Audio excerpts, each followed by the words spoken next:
Oh, August, August 13th. I was gonna go camping, but I woke up a little late. I'll always go tomorrow. But this is August 13th. We don't have any dense pea soup fog. The last remnants is right there.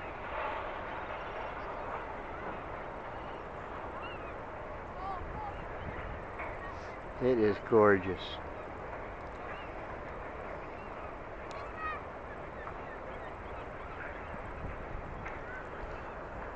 The layout of the land, the folds of the land with the mist.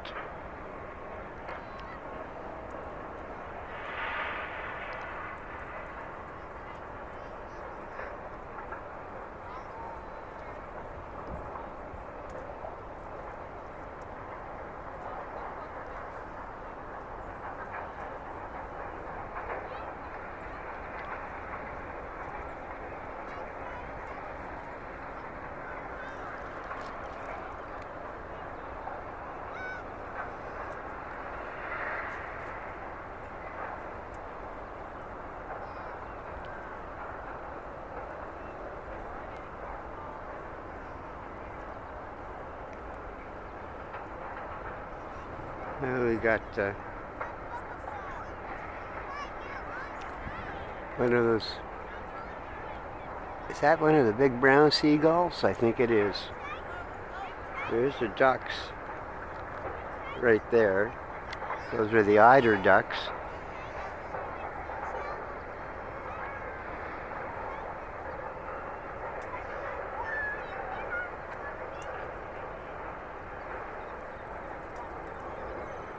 That's a brown seagull.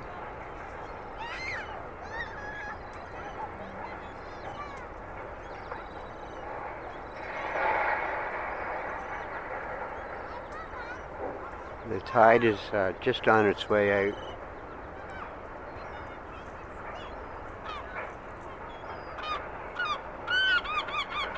It will be 2:48 p.m.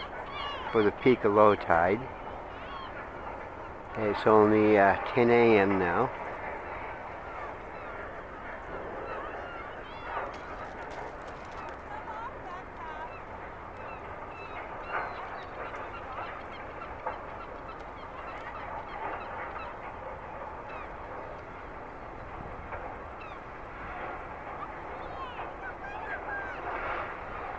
I was just going to check my watch, but my watch is in the other pants, so I'll have to tell time by the tide, just like the people did before the advent of time.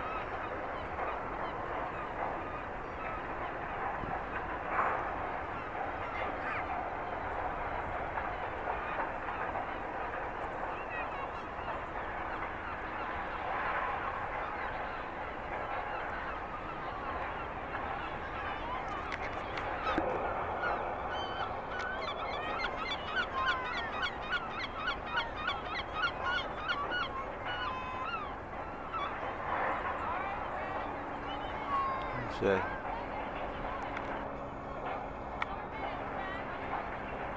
more of those brown seagulls.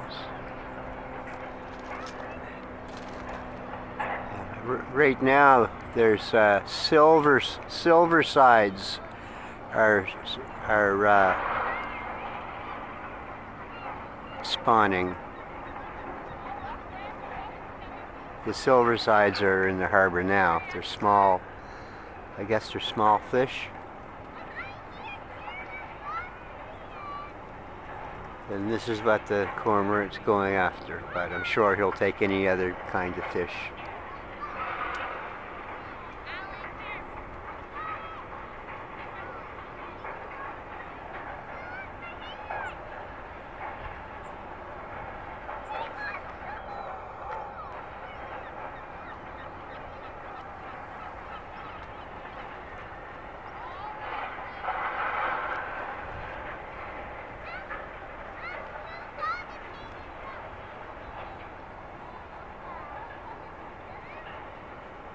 We still have flounder. I know the Gasparilla were running only a few weeks back.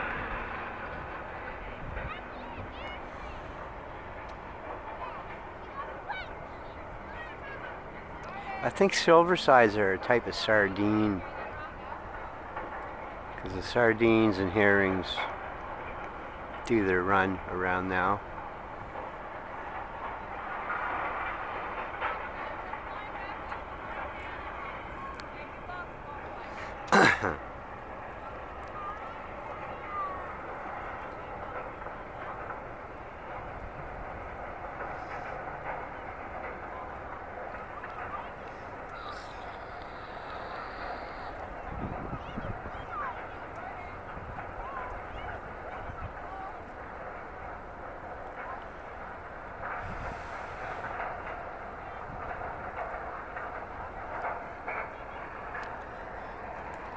Oh. Well, on the east side of the beach, we've got some ducks.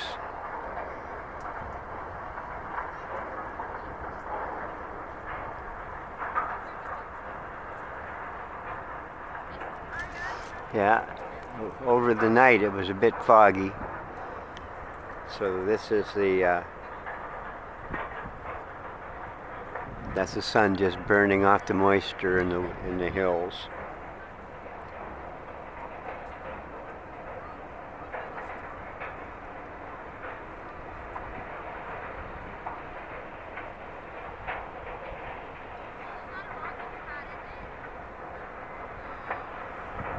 This is really what I wanted to film, right down in here.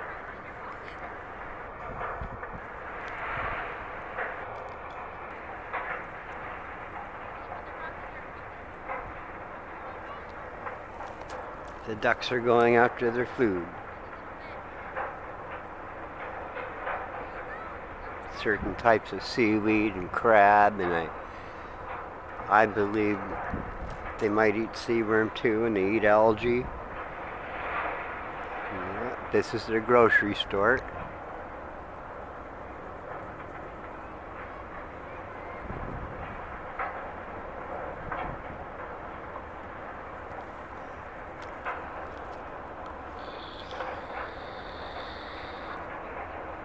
I'm hoping to catch that seal coming out here too. I'll probably step back into by the blind.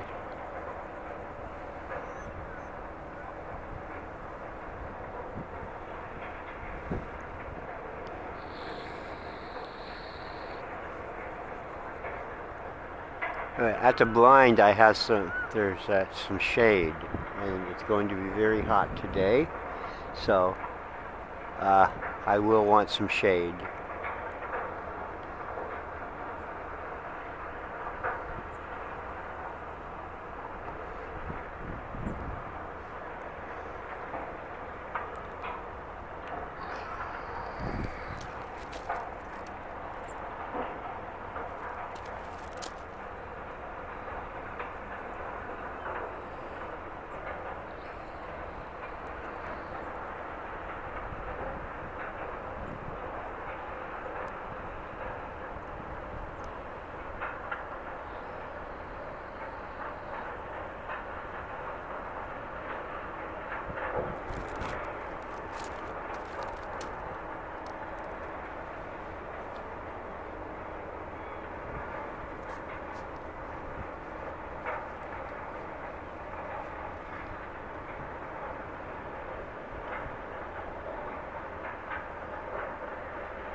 The ducks are enjoying their shopping.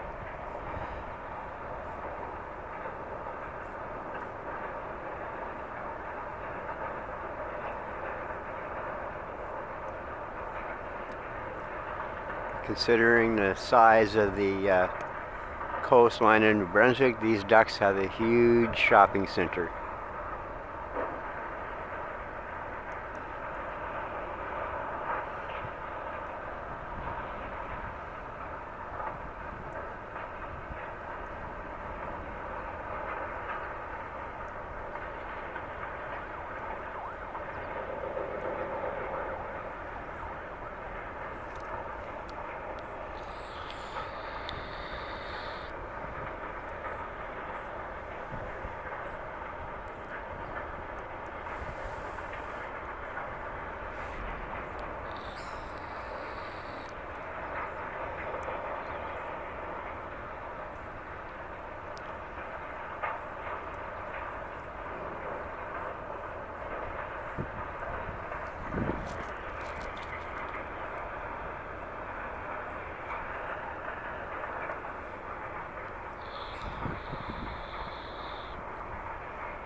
A fishing boat coming in.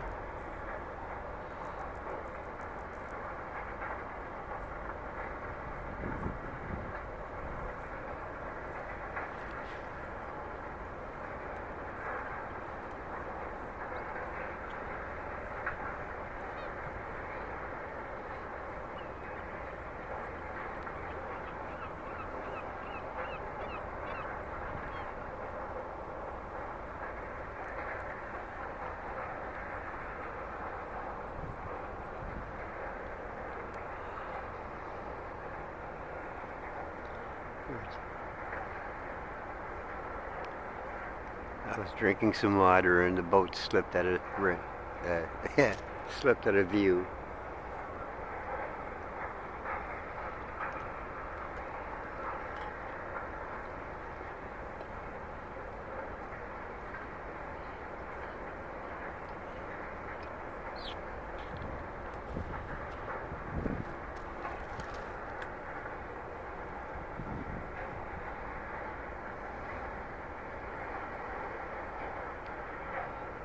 That's a survey boat. Yes.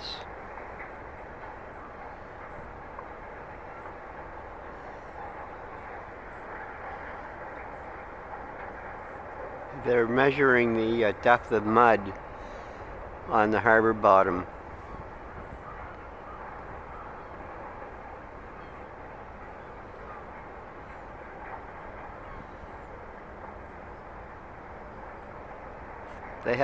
They must have some kind of sonar device that allows them to do that.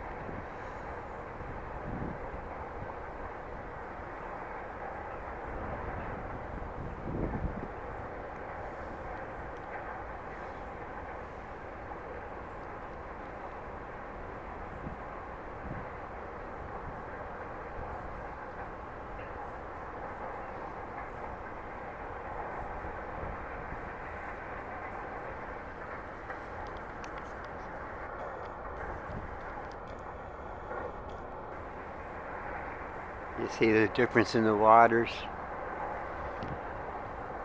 The deeper water that the boat is on is a darker blue, and the more shallow waters over the reef is a more pale blue, and you can see the current lines.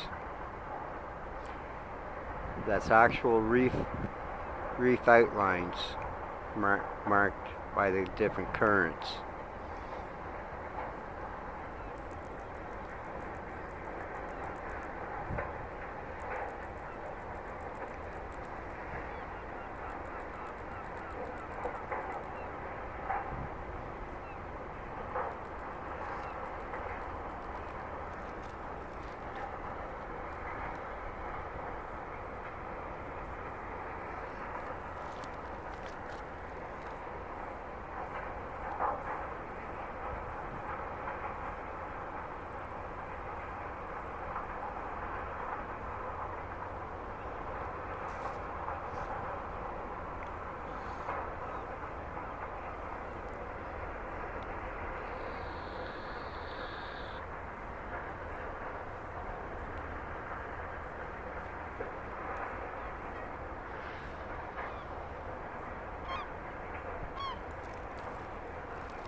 Oh, she's turning around.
Yeah.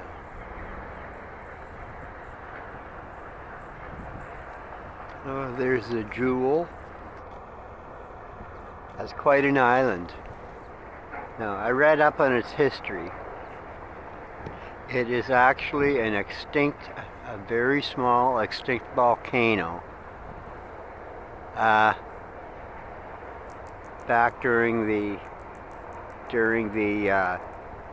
breakup of the supercontinent, it was an active volcano, and then it became extinct. And soils gathered on it. Yes, soils gathered on it, and it became forested. It became covered with vegetation, and the vegetation changed through the various epochs to what we have now. Back in Champlain's time, it was Acadian forest, but that forest changed too with European use, and well, native use as well. Human habitation on that island began 9,000 years ago. I'm talking maritime archaic. After Maritime Archaic, it was Paleo-Eskimo, and then Susquehanna, and then, I cannot forget the Plano people. They were here too. They were part of the groups that were roaming the dry valley that is now the Bay of Fundy. Well, the Plano people and Maritime Archaic people were the peoples on it. And the Debert Folsom people were around about the same time as the Plano people. The Plano people hunted the buffalo, and the Debert Folsom people, they hunted the Ice Age animal. The Maritime Archaic people, they hunted the marlin and the caribou, and of course the moose. I'm pretty sure that was present.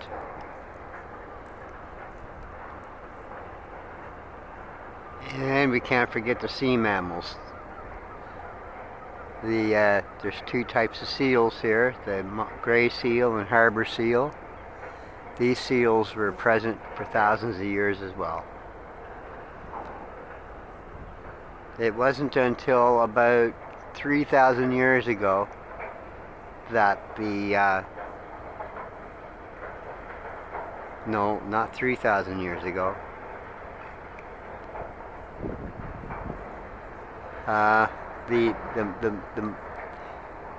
The ceramic period Indians began beaching their canoes on that about 1,000 years ago, I would say. But their ancestors also beached their wooden canoes, their dugouts there, between 3,000 years ago and 1,000 years ago. The Susquehanna and the ceramic period, people enjoyed that island. At one time there was tall, majestic, lush forest, and it was just rich with seal and seabirds and natural birds like the partridge.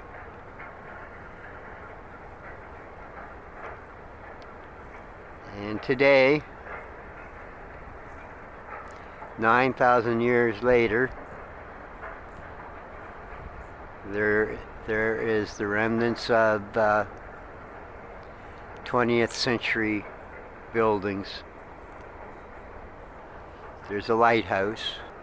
The lighthouse also is accompanied with the navigational aids.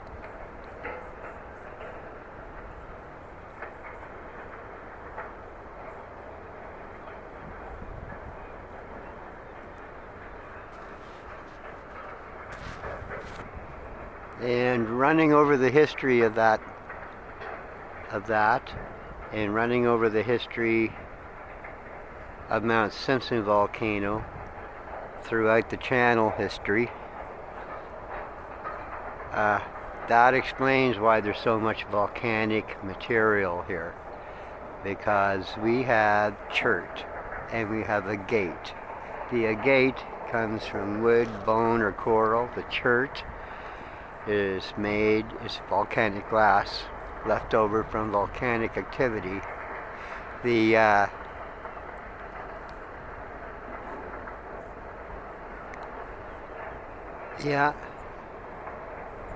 it's not a question. Is it volcanic material? It certainly is. The chert is definitely volcanic material.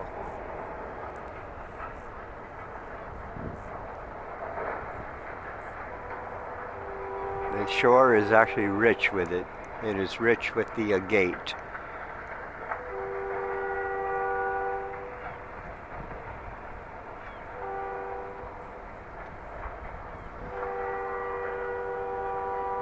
Hopefully next week I'll be able to get out on the beach and find some fossil. The tides will be super low. That will give me a chance to even look at the mud flats for the antique bottles and pieces of pipe stem. And trade beads. I can't forget those. I love finding those. There are different kinds of trade beads. The only trade beads I've actually found here is one glass one and a whole bunch of the 1-inch long tubular beads. They were the fired clay. And that was from the New France period. Back then they called this Acadia. And Acadia took up a great part of Maine, New Brunswick, a great part of Maine extending east as far as Prince Edward Island and extending south as far as Nova Scotia. And it extended north to the St. Lawrence River. That was Acadia, or Quebec. It extended north to Quebec, or what is now Quebec, I should say.